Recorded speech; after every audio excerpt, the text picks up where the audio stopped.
并没有人们想象的那么坏，而最近特别是越来越多的来自中国大陆的这个房地产购物者还专门购买豪宅。接下来我们听一听专访当中他的看法。You mentioned international clientele. How many of them? What is the percentage of them is coming from China? More than before. I've been in this business about 15 years, and my specialty, just because it's an interest of mine, has always been international. And so taking care of the international clientele, I found that in general, international clients buying in the U.S. have specific common needs. And there were always a few Chinese, whether they were from Hong Kong, Taiwan, or even mainland China, buying here in the U.S. And they have specific reasons, mostly children, education, perhaps immigration.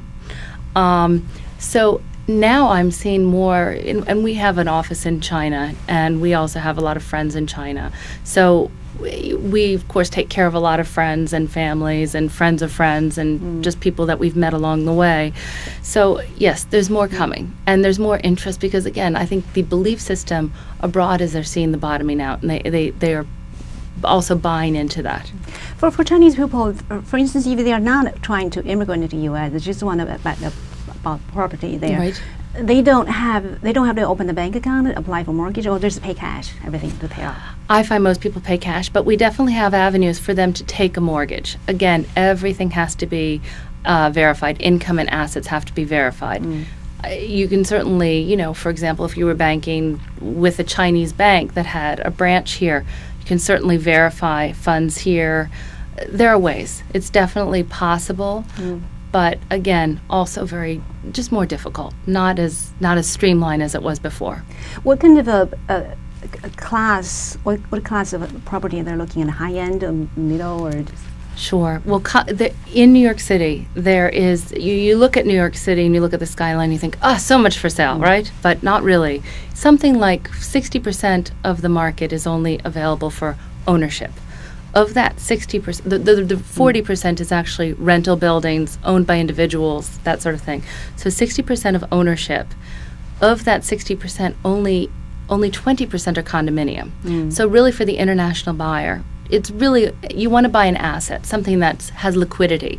Whereas a condominium has liquidity, the cooperative, which is 80% of the market, does not. That's for the New Yorkers. So 20% of the market is for the international buyer.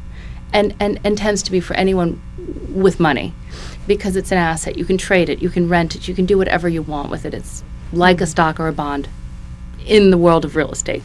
So yes, that's what they would buy. There's a variety. Some people will buy nice condominiums in nice areas in Manhattan.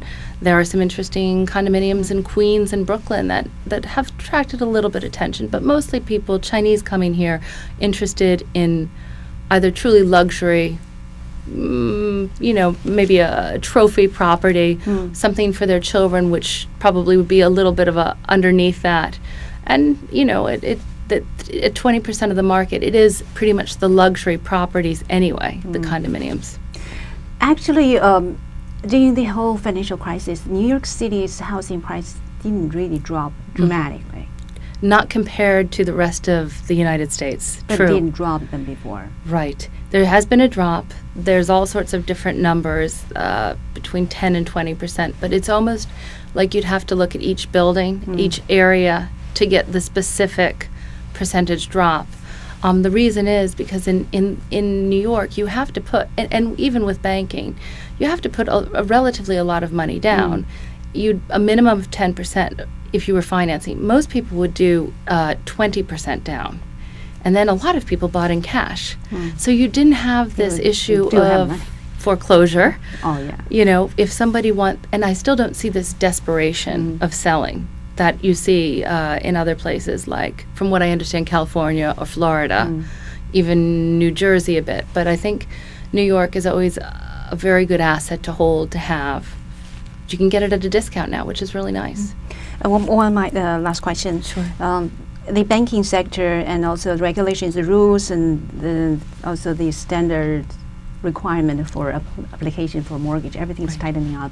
Yes. There's so less money. The banking doesn't to loan out. You think the housing sector is affected by that? Definitely. Oh, for regular folks, it is a huge issue. And people are nervous because they have a job, they have income, they have assets, but they might have had, for example, 10% to put down, not 20% to put down. For $1 million apartment, they might have had $100,000 to put down, not $200,000. It's a big difference. So there's still disparity.